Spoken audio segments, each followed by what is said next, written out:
Assalamualaikum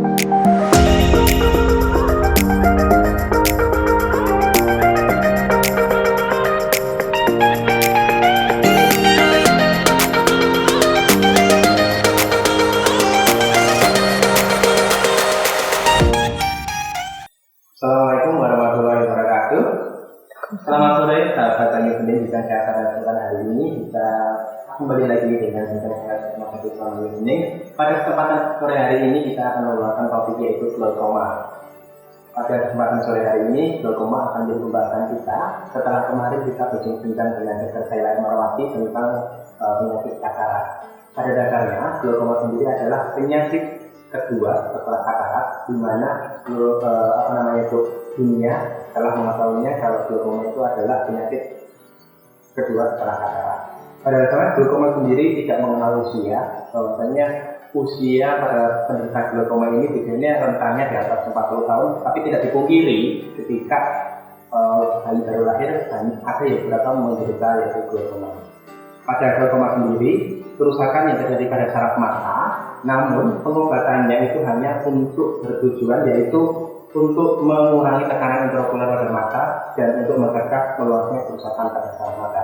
Untuk mengetahuinya lebih lanjut, kita akan berbincang dengan dokter kita yaitu Dr. Edi Rahmawati, selaku spesialis mata di Rumah Sakit Islam Banyuwangi. Selamat sore, Dr. Edi. Selamat sore, Mas Hatta. Alhamdulillah, sehat sekali. Dr. Edi, hari ini kita akan bicara tentang topik pada kesehatan mata yaitu adalah glaukoma. Ya, Dr. Edi sedikit nanti berbincang supaya dari teman-teman yang lewat streaming Facebook ataupun nanti yang melihat dari YouTube bisa memiliki sedikit pemahaman tentang glaukoma itu sendiri seperti itu. Dr. Edi mau ceritanya untuk glaukoma itu sendiri seperti apa sih Dok? Untuk intinya itu seperti apa penyakit itu? Oke. Halo, selamat sore sahabat Banyu Bening. Untuk sore ini kita akan mengenal tentang glaukoma. Kebanyakan orang awam mungkin mengenalnya sebagai glaukoma si pencuri penglihatan. Apa itu glaukoma dan bagaimana gejalanya glaukoma, kemudian apa yang harus dilakukan jika ada keluhan yang mengarah glaukoma, ini akan saya bahas pada perbincangan sore kali ini. Jadi Mas Hatta, glaukoma itu sendiri merupakan penyakit kedua terbanyak sebagai penyebab kebutaan di dunia setelah katarak. Jadi otomatis kasusnya memang cukup banyak di dunia.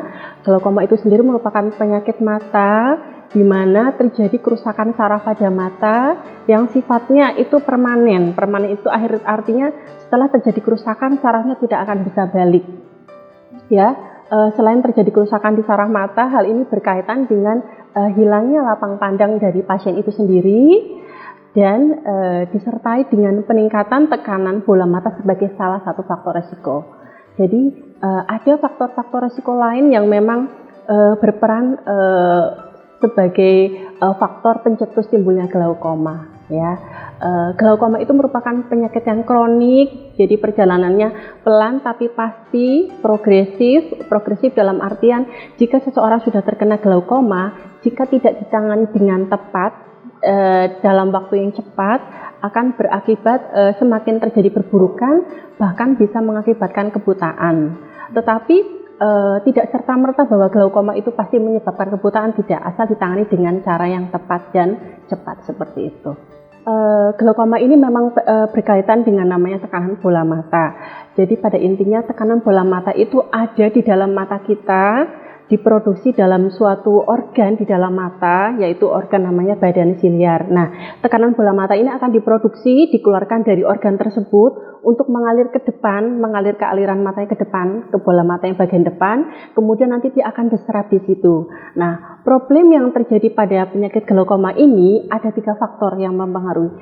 1, produksinya dari cairan bola mata yang mungkin itu berlebih, kemudian 2, alirannya yang mungkin terjadi hambatan, ataupun 3, mungkin adanya tekanan, peningkatan tekanan vena di dalam mata, seperti itu. Jadi aliran tekanan inilah yang sangat berperan. Sebenarnya kalau jika produksinya tidak berlebih, dia berperan untuk menjaga bola mata itu sendiri dan memberi nutrisi. Tetapi jika overload, nah itu salah satu faktor yang menyebabkan timbulnya glaukoma. Tekanannya meningkat, kemudian terjadi kerusakan di saraf mata, akhirnya terjadi glaukoma. Seperti itu. Untuk faktor resiko penyebab glaukoma dijelaskan bahwa untuk tekanan bola mata itu kan akhirnya menuju ke depan, itu dikembalikan ke belakang. Kalau untuk faktor risiko dari glaukoma itu multifaktorial ya. Yang pertama itu dari kondisi mata itu sendiri atau yang kita sebut anatomi dari mata itu sendiri. Anatomi pada mata ini kita bicara orang dewasa ya. Jadi ada yang memang sudut matanya sempit, ada yang memang sudut matanya lebar. Nah, pada orang yang sudut matanya sempit inilah yang memiliki faktor risiko terjadinya glaukoma, terutama yaitu glaukoma jenis sudut tertutup seperti itu. Itu dari anatomis matanya itu sendiri. Kemudian tekanan bola mata yang meningkat itu juga pasti menjadi faktor risiko. Ya, ada orang yang memang punya kecenderungan tekanan bola matanya cenderung lebih tinggi dibanding orang yang normal seperti itu. Faktor risiko lain ada dari faktor keturunan. Jadi jika ada anggota keluarganya, mungkin kakeknya atau orang tuanya mempunyai glaukoma, ada kemungkinan anaknya berisiko terkena glaukoma, seperti itu. Faktor risiko lain yaitu contohnya adalah jenis kelamin dan ras.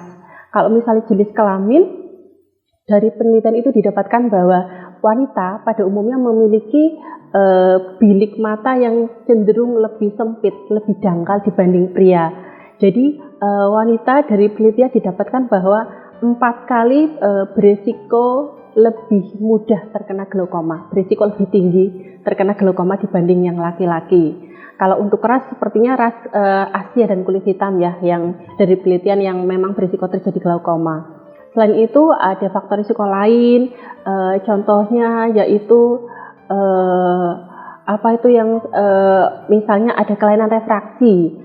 Orang yang punya mata minus atau yang kita kenal dengan miopi itu juga berisiko timbul glaukoma, seperti itu. Kemudian ada faktor risiko lain yaitu glaukoma ini kan terkait dengan penyakit vaskuler. Jadi pasien yang mempunyai diabetes mellitus, punya sakit hipertensi atau sakit jantung atau kelainan darah itu berisiko timbul glaukoma juga.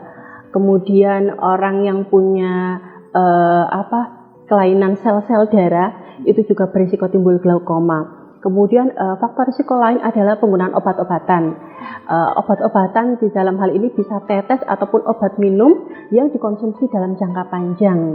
Obat-obatan tersebut biasanya obat-obatan steroid ya.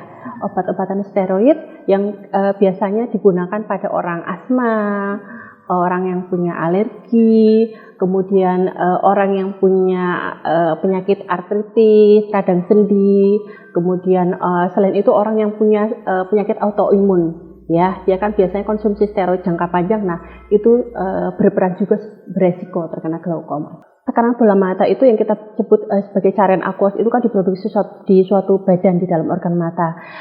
Dari penelitian itu ada range ya, ada kisarannya tekanan bola matanya normal itu antara 10 sampai dengan 21 ya.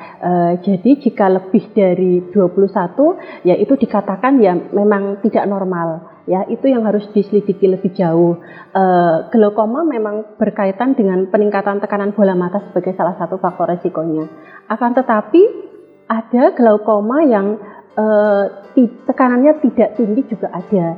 Jadi kita sebut low tension glaukoma, yaitu glaukoma yang tekanan bola matanya cenderung rendah, low tension, tapi dia tetap terjadi kerusakan saraf mata. Ada juga yang kita sebut normal tension glaukoma, tekanan bola matanya range-nya di antara 10 sampai 21, tapi itu pun juga terkena glaukoma seperti itu. Jadi patokannya memang dulu patokannya tekanan bola mata yang tinggi pasti glaukoma. Tapi sekarang ada yang namanya normal tension dan low tension glaukoma. Jadi semuanya juga harus digali lebih lanjut seperti itu.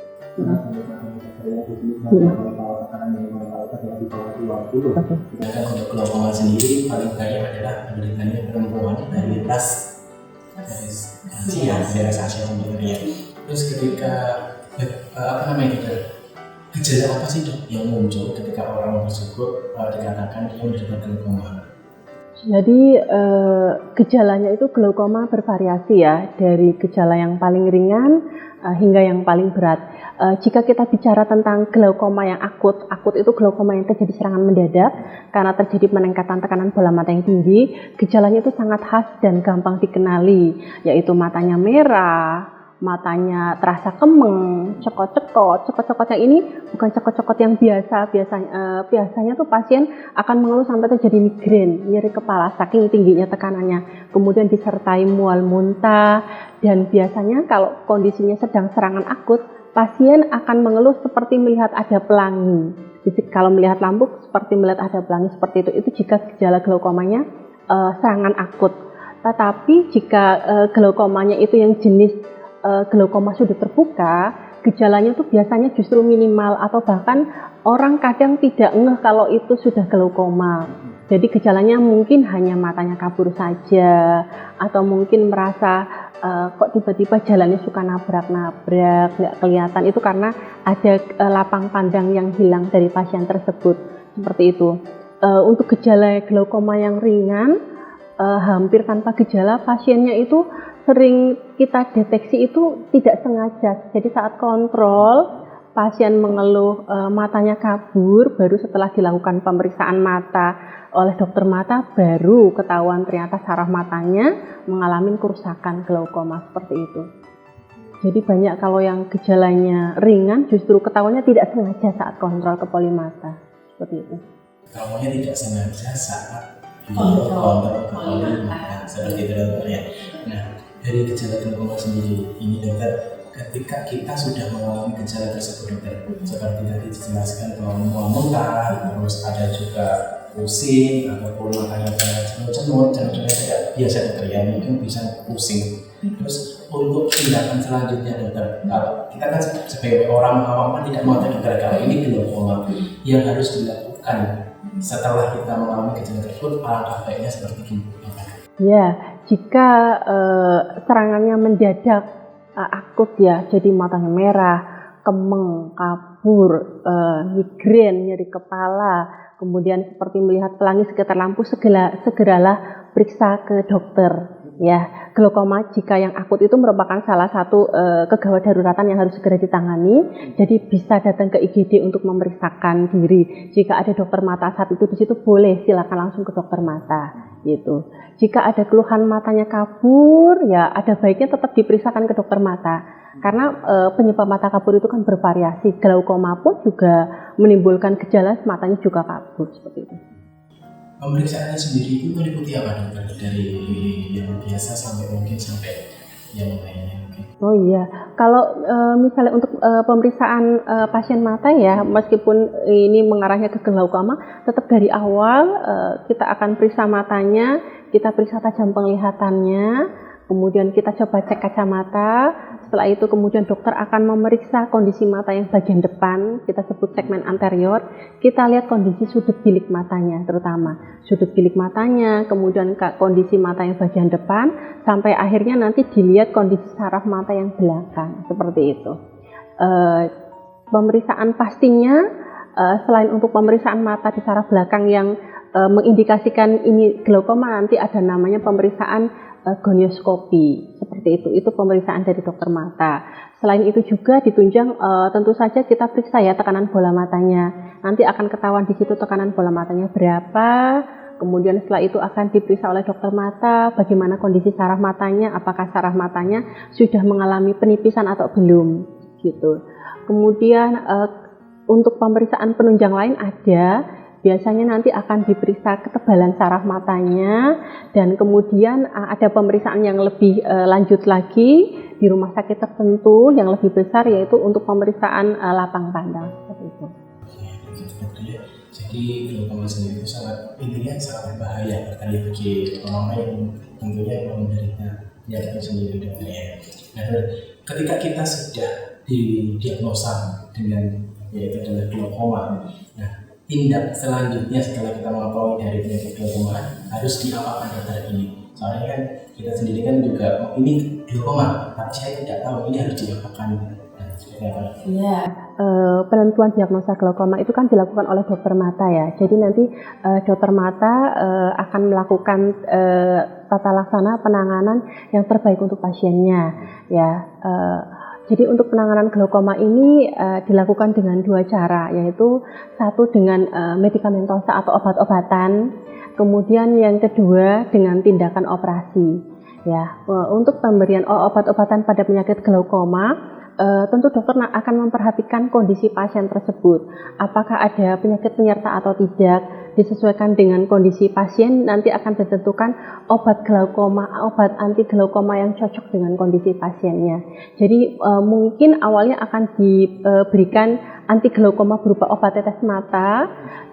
Jika ternyata kurang signifikan dengan obat tetes mata, nanti akan ditambahkan dengan obat minum untuk menurunkan tekanan bola mata. Nah, jika pengobatan dengan terapi medikamentosa gagal, baru beralih ke tindakan operasi dengan dilakukan istilahnya itu pembuatan saluran untuk melancarkan aliran tekanan bola mata seperti itu. Jadi kondisinya ketika kita sudah diagnosa dari itu, mungkin ada yang bisa diobati terlebih dahulu itu ya. Ada obat minum, ada mungkin obat tetes. Nah, selanjutnya mungkin kalau seandainya dengan kedua tidak bisa, dilanjutkan dengan yaitu tindakan operasi. Nah, dengan tindakan pertama kita mengacu pada obat dulu ya, obat tetes awal minum. Dengan obat tersebut berarti apakah orang yang menderita glaukoma ini secara terus-menerus akan harus minum obat atau mungkin harus diteteskan obat tersebut. Nah, jika tidak diteteskan obat tersebut, apa yang selanjutnya akan diketahui dari pasien ini? Menderita bagaimanakah? Apakah pasien harus menderita harus bagaimana? Ya, jadi tujuan dari pengobatan glaukoma itu adalah untuk mencegah progresivitas penyakit glaukoma itu sendiri. Mencegah progresivitasnya yang utama dilakukan dengan pemberian obat-obatan untuk mengontrol tekanan bola mata.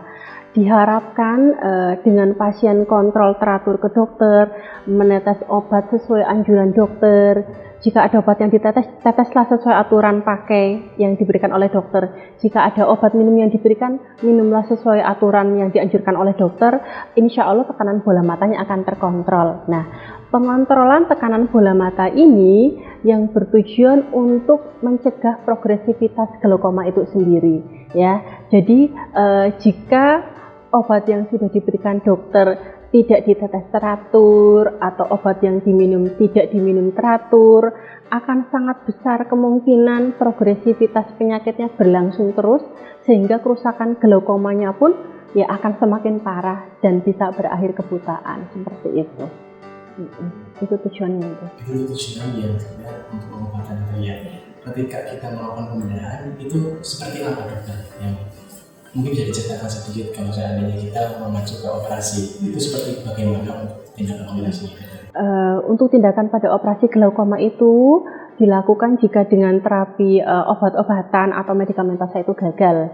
Pilihan untuk terapi operasinya itu ada beberapa ya. Itu istilahnya kita buatkan saluran agar aliran bola mata yang ada di dalam mata itu mengalir, tidak ada hambatan seperti itu. Untuk kapan sih dokter ketika kita sudah didiagnosa, kita kan kapan sih kita harus periksa cepatnya kalau jika keluarga kita ada yang menderita dari glaukoma itu? Jadi untuk screening glaukoma ya, pada misalnya keluarganya sudah ada yang menderita glaukoma, ya alangkah lebih baik sebenarnya untuk kontrol ke dokter mata itu 1 tahun sekali ya paling tidak ya. Jadi itu untuk men-screening kondisi matanya apakah ada kelainan atau tidak, apalagi ditambah ada faktor keturunan keluarga yang memiliki glaukoma. Pada glaukoma, deteksi penyakit yang lebih dini itu akan mempermudah proses penanganannya sehingga tidak terjadi hal-hal yang tidak diinginkan seperti itu. Jadi makin cepat makin bagus, apalagi jika pasiennya berusia lebih dari 40, lebih cepat di screening lebih bagus, lebih cepat pemeriksaan diri ke dokter mata lebih baik. Gitu. Jadi kita harus membesarkan minimal dalam bulan, tapi maksimal 1 tahun untuk memeriksa. Jadi dari untuk screening dari saya sempat mendengar dari beberapa pengalaman ketika kita sering meneteskan obat tadi, dijelaskan tadi dokter juga mungkin pada pasien yang mengalami diagnosa asma ataupun dari tekanan darah tinggi ataupun dari penyakit gula itu kan sering mengkonsumsi obat-obatan. Nah itu berkaitan biasanya kalau orang sering membeli obat secara umum di apotek ataupun secara lain dan apakah dari obat-obat itu bisa menyebabkan glaukoma? Ya, jadi ini ada yang kita sebut namanya itu glaukoma sekunder. Glaukoma sekunder itu adalah salah satunya glaukoma yang disebabkan karena penggunaan obat tetes ataupun obat minum dalam jangka waktu yang lama, jangka panjang. Paling sering terjadi ini kasusnya pasien-pasien yang menggunakan obat steroid, yang meneteskan atau menggunakan obat steroid. Nah, obat ini biasanya dikonsumsi oleh pasien asma atau yang alergi atau pasien yang punya jenis sakit nyeri sendi, artritis atau penyakit autoimun. Dari penelitian didapatkan bahwa ternyata obat-obatan yang mengandung steroid jika dikonsumsi jangka panjang ya, ternyata itu akan bisa menyebabkan kerusakan di namanya matrik matrik pada suatu organ mata yang berperan untuk mengalirkan aliran bola mata, untuk penyerapan bola mata. Jadi di situ terjadi kerusakan di alirannya. Itu yang menyebabkan timbulnya glaukoma pada glaukoma sekunder seperti itu. Ya. Jadi ini ada mata ya. Kalau bagian depan ini paling bening itu namanya ada lapisan kornea. Ya, kemudian di belakang lapisan kornea sudah masuk ke dalam mata, ini ada namanya bilik mata depan. Bilik mata depan di sini tadi dikatakan pada penelitian bahwa wanita ternyata memiliki bilik mata depan yang lebih sempit dibanding pria, ya, sehingga wanita beresiko 4 kali lebih tinggi beresiko terkena glaukoma itu karena kondisi anatomis dari bilik mata depannya lebih sempit. Seperti itu. Setelah nanti ada bilik mata, nanti di sini ada organ mata yang lain. Nah, untuk organ mata yang memproduksi cairan bola mata letaknya di belakang anak mata. Ini ada semacam lingkaran bulatan ini namanya pupil. Di belakang pupil, di belakang ini ada namanya organ mata yang memproduksi cairan bola mata, namanya badan siliaris. Badan siliaris ini sangat berperan untuk memproduksi cairan bola mata. Jadi di glaukoma itu kan komponennya yang berpengaruh itu apakah produksinya yang berlebih, yang overload, ataupun aliran dari cairan bola matanya yang mengalami hambatan dalam penyerapan seperti itu. Jadi kalau ini yang gambar warna biru, kalau merah ini adalah sarafnya. Iya, di sini ini ada yang bagian dalam ini ada merah, ada biru itu saraf arteri dan vena dan saraf matanya. Nanti kerusakan pada sakit glaukoma itu terjadi di saraf mata yang belakang karena terjadi kerusakan tekanan bola matanya tinggi, dia akan istilahnya mengkompresi, menekan saraf mata yang di belakang, dia lama-lama terjadi penipisan. Nah, setelah terjadi penipisan, lama-lama dia sarafnya akan kita bilang layu ya, saraf matanya layu. Jika sudah layu, otomatis dia akan terjadi kerusakan yang permanen, seperti itu. Untuk pada orang itu disarankan ada pantangan dari dokter ketika kita punya glaukoma. Pantangan dari makanan, minuman itu seperti apa? Jadi untuk pasien-pasien glaukoma biasanya itu kita sarankan untuk mengurangi konsumsi kafein ya. Kafein itu disinyalir berperan untuk terjadinya berperan untuk meningkatkan tekanan bola mata. Nah, kafein itu sendiri terkandung contohnya di kopi, di teh, kemudian coklat juga berpengaruh untuk meningkatkan tekanan bola mata seperti itu. Kalau jenis makanan lain biasanya kita sesuaikan dengan penyakit-penyakit tadi glaukomanya ya. Jika pasiennya ternyata punya sakit gula, tentu saja gulanya harus dikontrol. Ya, jika punya darah tinggi, tentu saja garamnya ya, penggunaan garam juga harus dibatasi. Karena kan glaukoma ini terkait dengan penyakit vaskuler ya, penyakit vaskuler yang menyebabkan aliran di situ tidak bagus sehingga juga akan mempengaruhi kondisi saraf mata di belakang. Seperti itu. Ketika orang didiagnosa glaukoma, mungkin di salah satu sisinya dia juga menderita katarak juga. Itu apa yang harus dilakukan? Apakah dengan operasi katarak itu bisa menurunkan tekanan ultraviolet dari mata itu dari glaucoma itu? Ya, jadi jika kita dapatkan pasien yang menderita glaukoma dengan umur 40 tahun lebih dan ternyata didapatkan juga ada kataraknya, biasanya kita sarankan kataraknya sekalian diambil ya, kataraknya dibersihkan, karena katarak dengan pembersihan katarak itu sendiri berperan untuk menurunkan tekanan bola mata ya. Sekitar 30% dengan katarak diambil, tekanan bola mata akan turun ya. Jadi sebenarnya ekstraksi katarak, pengambilan katarak juga salah satu teknik untuk menurunkan tekanan bola mata seperti itu. Jika ternyata operasi katarak juga sudah dapat menurunkan tekanan bola mata, ada metode lain selain apa tadi kita bilang dibuatkan saluran ya. Tapi nanti dokter mata pun akan ada pertimbangan sendiri kapan ini waktunya cukup kataraknya saja yang diambil dan kapan waktunya pada pasien glaukoma dilakukan tindakan operasi selain katarak juga dilakukan pembuatan saluran untuk mengalirkan tekanan bola mata seperti itu. Jadi nanti memang ada indikasi-indikasi khusus ya pada pasien tersebut seperti itu. Untuk langkah sebaiknya yang kita ambil pencegahannya itu bagaimana ketika dari keluarga kita ada yang dengan glaukoma atau kita supaya kita terhindar dari glaukoma? Ya. Jadi intinya pencegahan apa?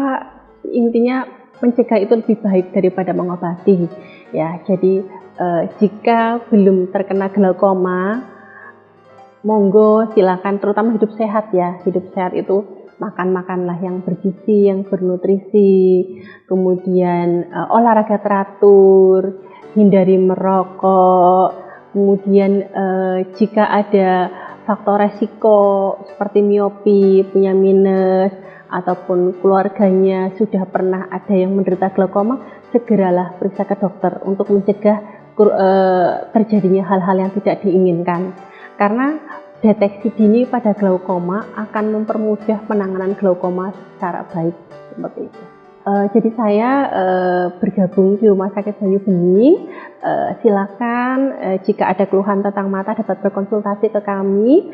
Saya praktek jadwal hari Senin sampai dengan hari Jumat mulai jam 14 atau jam 2 sore sampai jam 18, jam 6 sore seperti itu.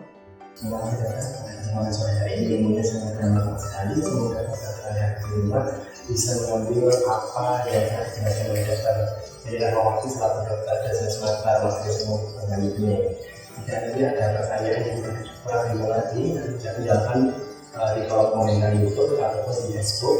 Silakan bertanya, nanti bisa dijawab melalui tim kami di kolom komentar seperti itu.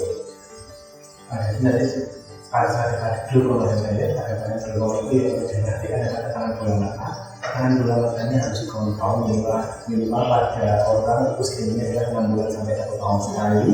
Terus ketika sudah mempunyai glaukoma, hindari kafein, kopi, teh, coklat, mungkin ada ini dengan gulanya seperti itu.